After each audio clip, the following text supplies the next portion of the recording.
पुढील तारखेला म्हणजे 26 तारखेपर्यंत त्याला परत न्यायालयीन कोठडीत पाठवण्यात आलेला आहे आणि पुन्हा त्याला हजर करण्यात येईल 26 तारखेला. पण अशी काही झाली नाही. केवळ जे न्यायाधीश होते त्यांच्याकडे चार्ज असल्यामुळे त्यांच्यापुढे त्याला हजर करण्यात आलं आणि पुढील तारखेला म्हणजे 26 तारखेपर्यंत त्याला परत न्यायालयीन कोठडीत पाठवण्यात आलेला आहे आणि पुन्हा त्याला हजर करण्यात येईल 26 तारखेला.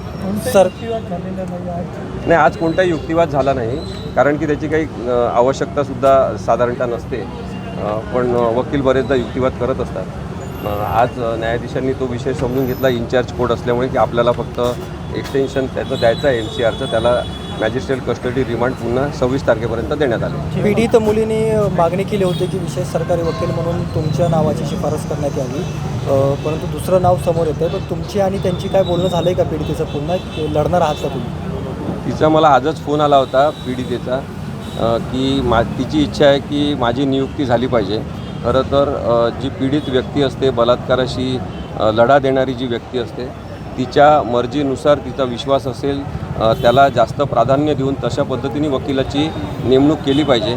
परंतु असं कळलं की काल इतर कोणाचं तरी नाव आधीच म्हणजे तिने अर्ज करण्याच्या आधीच पोलीस आयुक्तांनी सुचवलेलं होतं. ते प्रपोज केलेलं नाव असते, त्याच्यामुळे प्रस्ताव जो आहे तो पुन्हा सुधारणा करून दुसरासुद्धा देता येत असतो. पोलीस कमिशनरला प्रस्ताव देण्याचे अधिकार आहेत. शेवटी निर्णय जो आहे तो राज्य सरकारच्या विधी आणि न्याय विभागाला घ्यावा लागतो.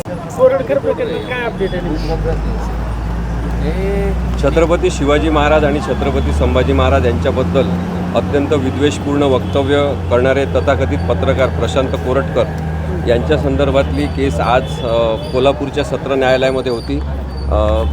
इंद्रजित सावंत जे इतिहास तज्ज्ञ आहेत त्यांनी तक्रार दाखल केल्यावर प्रशांत कोरटकरवर FIR झालेला आहे आणि त्या संदर्भात काल सरकारतर्फे एक अर्ज करण्यात आला की प्रशांत कोरटकरला स्वतः हजर होण्याचे आदेश, कोर्टामध्ये स्वतः उपस्थित राहण्याचे आदेश दिले पाहिजे.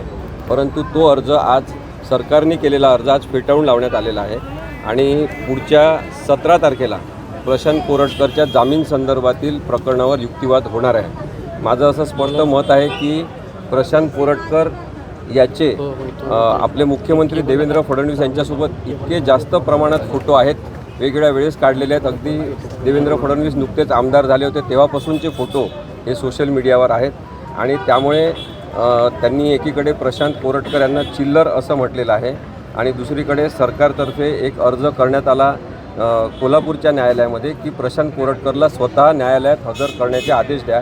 हे दाखवण्याचा प्रयत्न आहे की प्रशांत कोरटकर विरुद्ध सरकार आहे, परंतु प्रशांत कोरटकर याला इंदोरमध्ये लपण्यासाठी जागा कशी मिळाली? काल असं कळलं की प्रशांत कोरटकर हा मुंबईत आलेला आहे. मग प्रशांत कोरटकरला मुंबईमध्ये अत्यंत सुरक्षित वाटते म्हणून तो तिथे आलेला आहे का?